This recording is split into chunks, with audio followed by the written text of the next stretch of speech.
ভারত যেটা করে বিপদে ফেলে। আমরা মনে করি যে ভারত যদি এই মায়া কান্নাটা না করে তাহলে আমরা ভালো থাকবো। তাদের খুব ভালো লাগে না আওয়ামী লীগের পতনটা, বরং আওয়ামী লীগ হিন্দুদের মন্দির ভাঙে, মন্দিরে কোরআন শরীফ রাখে, গোলমাল লাগায়, এই আশায় যে মানুষ মনে করবে বোধহয় জামাত বিএনপিরা এটা করতেছে। আমরা এই আবেদন বিশ্ব সম্প্রদায়ের কাছে অবশ্যই আমাদের আছে, কিন্তু আমাদের নেইবার তো ভারত, এবং আমাদের ভারতের সাথে একটা সম্পর্ক আছে, কারণ আমাদের দেশের অনেক মুসলমান ভারত থেকে এসছে, অনেক হিন্দুদের আত্মীয় স্বজন ভারতে আছে।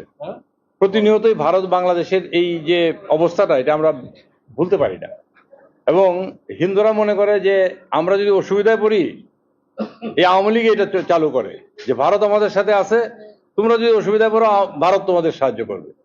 কিন্তু আসলে ভারত কোনো সাহায্য করে না। ভারত যেটা করে বিপদে ফেলে। আজকে আমরা বিপদে পড়ছি, কারণ তারা মিথ্যা প্রপাগান্ডা করে এই মুসলমানদের কাছে আমাদের সম্বন্ধে একটা ভ্রান্ত ধারণা তৈরি করছে, এবং আমাদের স্বাভাবিকভাবে বলে যে এরা হইলো, এদের জন্য এত কথা ইন্ডিয়া বলে কেন, এদের জন্য এত কথা বলে কেন, এদের তো আমরা কিছু করি নাই, কিন্তু আমাদের বিরুদ্ধে অত্যাচার এই প্রপাগান্ডা কেন করছে, এটা আলটিমেটলি আমাদের বিরুদ্ধেও যায়। এই জন্য আমরা কনসার্ন। আমরা মনে করি যে ভারত যদি এই মায়া কান্নাটা না করে তাহলে আমরা ভালো থাকবো। সব দলকেই বন্ধু মনে করি রাজনৈতিক দল হিসাবে, কিন্তু তারা যে কাজটা করছে এটা আমাদেরকে ব্যবহার করছে তাদের রাজনীতির স্বার্থে। বিজেপি আপনারা জানেন যে একটা ধর্মান্ধতাকে নিয়ে রাজনীতি করে। তারা যখন ভারতের বৃহত্তর জনগোষ্ঠী হিন্দুদের পক্ষে এত বেশি কথা বলে, তখন কংগ্রেস, অন্যান্য ইভেন কমিউনিস্ট পার্টি মনে করে আমরা তো না বললে বোধহয় আমরা ভোট পাবো না। এই যে ঘটনাগুলি ঘটছে, এগুলি তাদের আভ্যন্তরীণ রাজনৈতিক বহিঃপ্রকাশ, আমাদের কিছু না। কিন্তু আমরা তাদের বলির পাঠা হচ্ছি, আমরা তাদের দ্বারা ব্যবহৃত হচ্ছি, এবং এইটাই হচ্ছে আমাদের কষ্টের কারণ। আমরা মনে করি এর কারণে তারা বিভিন্নভাবে এই কাজ করে। তারা হিন্দুদেরকে মাঠে নামিয়ে, হিন্দুদেরও তো কষ্ট আছে, কষ্ট মুসলমানদেরও আছে, মুসলমানদেরও বড় জমায়েত হয়, কোনো অসুবিধা নাই, কিন্তু তারা তো আর ভারতকে বন্ধু হিসেবে দাবি করতে পারছে না।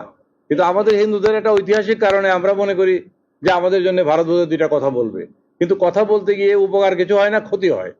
বরং আওয়ামী লীগ হিন্দুদের মন্দির ভাঙে, মন্দিরে কোরআন শরীফ রাখে, গোলমাল লাগায়, এই আশায় যে মানুষ মনে করবে বোধহয় জামাত বিএনপিরা এটা করতেছে, এই মনে করে তারা এই কাজটা করে। কিন্তু ফলাফল তো মানুষ জানে, এখন ইলেকট্রনিকের যুগ, সব দেখা যায়, সব বোঝা যায়, এবং অ্যাডভান্স এত টেকনোলজি যে কে আসলে কাজটা করছে সেটা জানা যায়।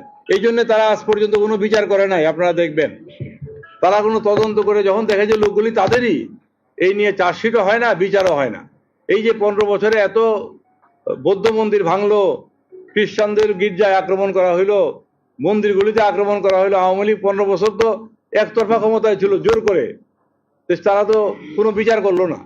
এবং আওয়ামী লীগ প্রচার করে যে ভারত যতদিন আমাদের সাথে আছে আমাদের কেউ নামাইতে পারবে না। তো এইবার কি হলো, এইবার নামলো কিভাবে বলেন? তারা বুঝতেও পারে না যে কিভাবে নামলো।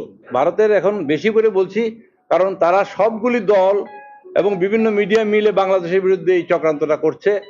তাদের খুব ভালো লাগে না আওয়ামী লীগের পতনটা, আমরা যেটা মনে করতেছি, সেই জন্য এই কাজটা করছে। কিন্তু আলটিমেটলি ক্ষতি হচ্ছে এই দেশের সংখ্যালঘু সম্প্রদায়।